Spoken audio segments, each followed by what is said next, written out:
अस्सलाम वालेकुम जी, क्या हाल है आप सबका? उम्मीद करता हूँ खैरियत में। मैं आपको बताऊँगा कि आप घर पे मौजूद जो इस तरह का एक्सटेंशन बोर्ड होता है, जो बिजली का एक्सटेंशन लीड होती है, ये किस तरह से खुद बना सकते हैं, बजाय इससे कि आप इसको बाज़ार से परचेज़ करें या फिर चाइना का आजकल आपने देखे होंगे एक्सटेंशन बोर्ड्स आ रहे हैं, वो बिल्कुल नाक़िस क्वालिटी के होते हैं, उनमें सिल्वर की वायर लगी होती है, जो कि कुछ ही अरसे के बाद ख़राब हो जाती है। तो आप ये 3-4 चीज़ें खुद परचेज़ करके आप इसको खुद आसानी से घर बैठे बना सकते हैं। उसके बाद दोस्तों हमें चाहिए होंगे इस तरह के बटन्स जिनको हम स्विचेस भी कहते हैं, सिंगल वे स्विच, और ये मैं 2 इस्तेमाल कर रहा हूँ। और इस तरह की जो है वो सॉकेट सही होंगी, ये जिसमें 2 सुराख होते हैं इसको सॉकेट कहते हैं, और ये मेरे पास 4 हैं। और इसके अलावा इस तार की दूसरी साइड पे लगाने के लिए आपको इस तरह का एक 2 पिन प्लग चाहिए, जिसको लोग शू भी बोलते हैं, वैसे इसका नाम जो है वो प्लग है। और जो टूल्स हम यहाँ पे इस्तेमाल करेंगे वो सिर्फ एक स्क्रू ड्राइवर और एक प्लास अगर आपके पास हो तो आप ये बोर्ड बना सकते हैं, ज़्यादा टूल्स की ज़रूरत आपको नहीं पड़ेगी।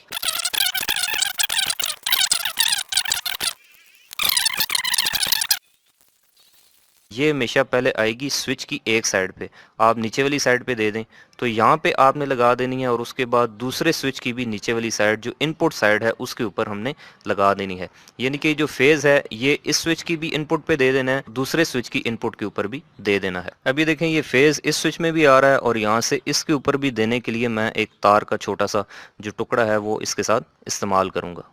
अब ये जो वायर का टुकड़ा है दोस्तों, इसको हम इस स्विच की इनपुट पे यहाँ पे लगा देंगे, और अब जो फेज़ है वो इस वायर से होकर इस स्विच को इनपुट देगा और यहाँ से इस वायर के ज़रिए इस दूसरे स्विच की इनपुट के ऊपर आ जाएगा।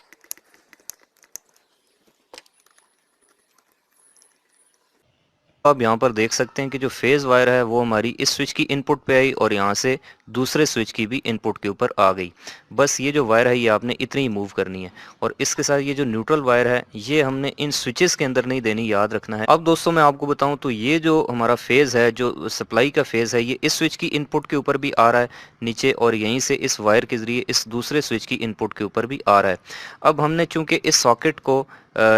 को इस बटन से कंट्रोल करना है, तो हम यूँ करेंगे कि इस स्विच की दूसरी साइड से एक वायर निकाल के इस सॉकेट की एक साइड के ऊपर लगा देंगे। उससे ये होगा कि जैसे ही हम इस बटन को ऑन करेंगे तो उसके बाद ये जो फेज़ है ये इस स्विच के अंदर से होता हुआ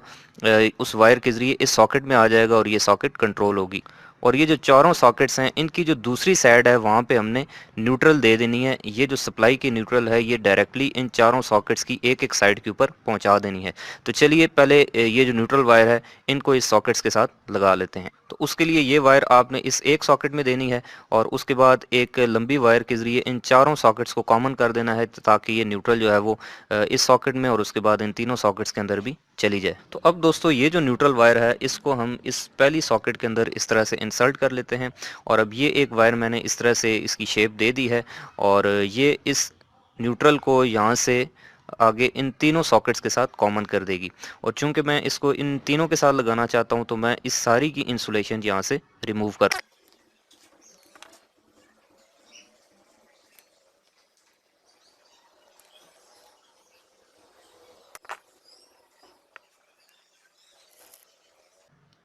तो अब दोस्तों ये जो वायर है ये हमने चूंकि इन सारे टर्मिनल्स के साथ कॉमन करनी है, तो उसके लिए अब मैं इस वायर को जो है वो इन तीनों सॉकेट्स के इन टर्मिनल्स के अंदर से गुजार लेता हूँ,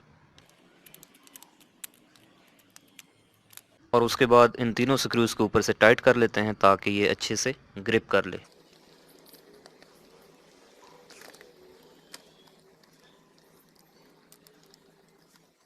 इसके बाद इसका ये जो दूसरा टर्मिनल है इसको यहाँ पे लगा लेते हैं, जहाँ पे जो मेन न्यूट्रल जो हमारी ब्लैक वायर है वो आ रही थी। और उसके बाद यहाँ से इसको ऊपर से हम किसी स्क्रू ड्राइवर की मदद से टाइट कर देंगे।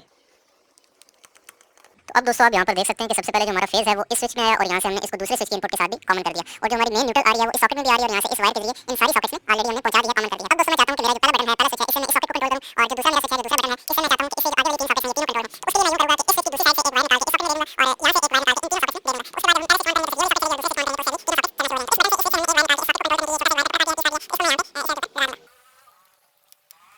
इस बटन से इस स्विच में हमने एक वायर निकाल के इस सॉकेट को कंट्रोल करने के लिए ये सॉकेट वायर पकड़ के इसको मैं यहाँ पे इस साइड तक लगा दूँगा। अब जैसा कि दोस्तों हमने इस फेज वायर को लगाया, इस बटन से निकाल के इस सॉकेट में पहुंचाया, तो चूंकि हम इस स्विच को इस तीनों सॉकेट्स को कंट्रोल करना चाहते हैं, तो इसको निकाल के ये वाला इसको यहाँ से निकाल के इन तीनों सॉकेट्स के साथ शॉर्ट करेंगे। तो इसके लिए एक टर्मिनल है ये मैं इसके अंदर लगा देता हूँ, यहाँ पे इससे बटन में और यहाँ से सारी की इंसुलेशन उतार के इन तीनों टर्मिनल्स को आपस में कॉमन कर देता हूँ, शॉर्ट कर देता हूँ।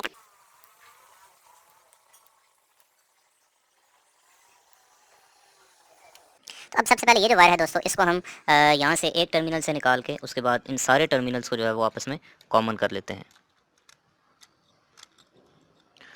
तो ये देखें कि आप यहाँ से ये वायर डल चुकी है और उसके बाद हम यहाँ से इन स्क्रूज़ को टाइट कर लेते हैं ताकि ये अच्छे से ग्रिप कर।